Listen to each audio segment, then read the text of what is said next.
Are you ready to stop the self-sabotage and create the life you desire? Well, in order for that to happen, you need to break free from the bad beliefs that are holding your success hostage.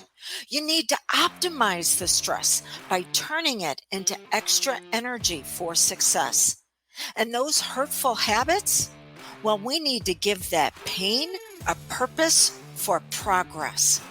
Welcome to Stop the Self-Sabotage and Create the Life You Desire podcast. So we're walking out to the car together whenever he tells me, I don't want to go home. I want to go back to your house and have more pizza.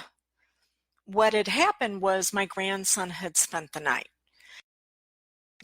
The next morning when we get up, we spend 2 hours at the playground. We come home, we get ready, we go to church, and now it's time for me to take him back home. And he is already starting the whining of, I don't want to go back home. Which, hey, some grandparents would be going, oh, isn't that so wonderful?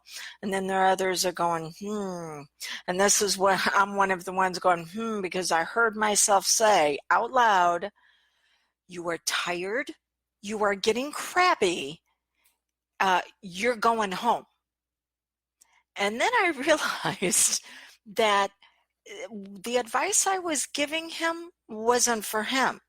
It's actually what I needed to hear and what I needed to do. I had not slept well the night before. Having one of your grandkids over, you always have one ear out, just like when you had kids, making sure that everything is going okay with them. So I was pretty tired. I had spent 2 hours at the playground, which I normally do not do. But here's where the challenge comes in at. I had promised myself after I took him home that I was going to go to the gym and work out, because I had already delayed doing that because of him coming over. And now I was going to let myself down.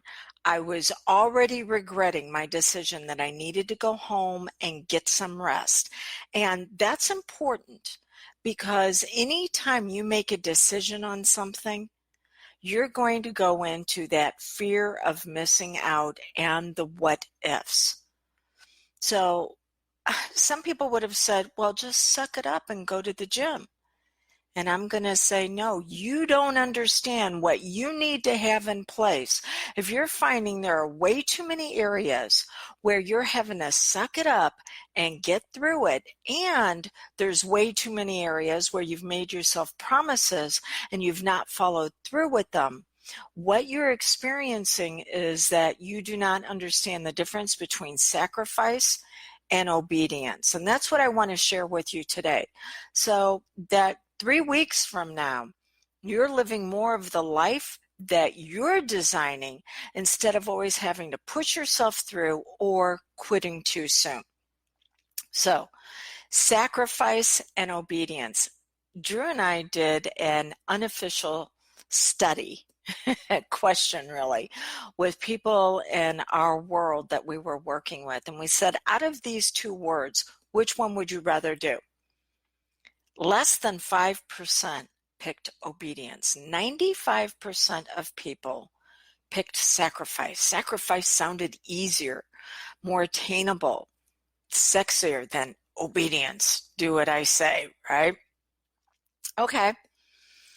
And yet, psychological studies have shown that sacrifice, giving up something so you can have something else, giving up your health so you can work insane hours in your career, giving up your family for that.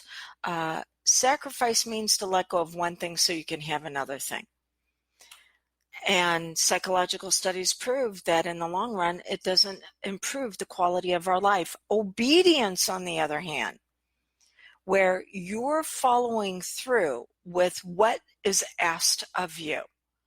Obedience has been shown to get you to where you want to go once you're an adult and can choose what you want to be obedient to. The challenge is that you still have that little rebel inside of you going, you're not going to tell me what to do. I am going to go based off of my feelings instead of my focus. And your feelings are going to lie to you. Depending on who you talk to, anywhere between 400 and 7,000 documented different emotional states. You have been conditioned to experience 10 of them. 8 of them are negative, 2 of them are positive. You keep recreating the same habitual states that get you the same results. So moving into a new emotional state isn't always comfortable simply because you're not familiar with it. So I'm going to say the difference between sacrifice and obedience and you improving the quality of your life is going to be the difference between feeling resourceful and actually having resources. Oh, I feel independent, or I actually live independent because I got the bank account, I got the time, I got the relationships to back me up on it. People who live with resources to back them up didn't start out that way. They will typically tell you that they had something to guide them, a set of rules or values that they could choose to live by that was a representative, it was a foreshadowing of the results that they wanted to experience. But as I said earlier, as soon as you make a choice to be obedient to your end result, fear is going to show up with the what ifs. What if I'm missing out on something? So when you have that guide that is going to assist you in your decision making, that is going to then alleviate some of those experiences of regret. So let's go back to me promising myself that I was going to go work out and then realizing I was too tired to be able to do it. See, I've discovered that in order to be resourceful in working out, that is going to lead me to the resource of my best body, the strength and the energy to be able to move through my day with grace and ease. Well, I need to be adequately rested, and because I can have a challenge with blood sugar, I need to make sure that I've eaten appropriately about an hour before I go work out.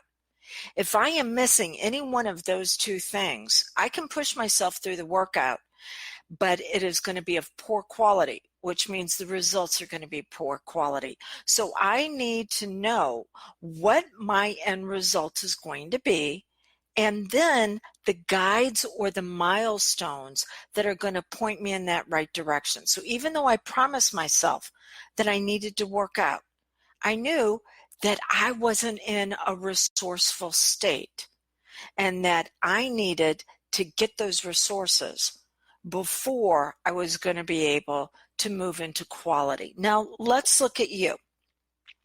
What is it something that you're wanting to do? 5 to thrive. There are typically 5 areas in your life that you're looking to improve at any one time. Money, health, relationships, career, and untapped potential. Untapped potential could be as simple as a hobby that you want to move into, or going back to school for an additional certification. It's something that you want to explore to see if it's a good fit for you. So pick one of those areas and begin to notice how you've been sacrificing the results in those areas because you've been going by what you feel. Oh, yes, I want to build my business, but I don't want to be seen by anybody because that makes me feel really uncomfortable. Instead, start asking, well, to have a successful business, what do I need to be obedient to? That success, what is it asking me to do? What do I value? Do I value not talking to people in groups, but instead one-to-one? Well, how can I set up systems then that are going to funnel as many one-to-one consultations into my business? Maybe I don't need to do it one-to-many. One-to-one is more, one-to-many is more leveraged, but that doesn't mean that it's a fit for you. Quit trying to put yourself into a process and system where you have to fit it, and now begin to ask yourself, what does it need to do to fit you? So begin to look for those values, and what do you need to do to be obedient to those values, not going by what you feel, but instead the actions that will bring you out at your very best. Then once you do that, you want to start looking at what resources do you need to have in order to feel resourceful. Just like me in working out, I knew that I needed to have rest. I didn't have the appropriate amount, therefore, any action I took was going to be of low quality. Moving into this is going to have you feeling very uncomfortable. How long? 3 weeks. When you move into a new emotional state, it is going to take 21 days before you experience what we call emotional optimization, and you feel like you're really beginning to make headway. Give yourself that 3 weeks. How can we assist you? We want to show you the main ways that you're holding yourself back, thinking that you have to sacrifice a part of you. Well, I can have my health or I can have my career, but I can't have both. That is what we call a poverty mindset. It is either or. Prosperity is, how can I have my health and have my relationships, my career, those other things that I want to experience. If you want to see how you can move into that rapidly, go to drewdonferguson.com/WFW. That stands for Wealth from Within. You'll be able to see how we will assist you in moving forward, or you can reach out with questions 636-699-7791. Okay. Think about, what would you tell your inner 6-year-old right now who might be acting out because they're too tired and too crappy? What do they need to experience from the adult you so they can be their very best? And now give yourself those same values. Give yourself that same checklist of resources so then you can be resourceful in bringing you out at your very best. Until we get together again, remember, success, that's just the journey. The true destination is revealing who you really are. And I'm looking forward to meeting you. Bye now.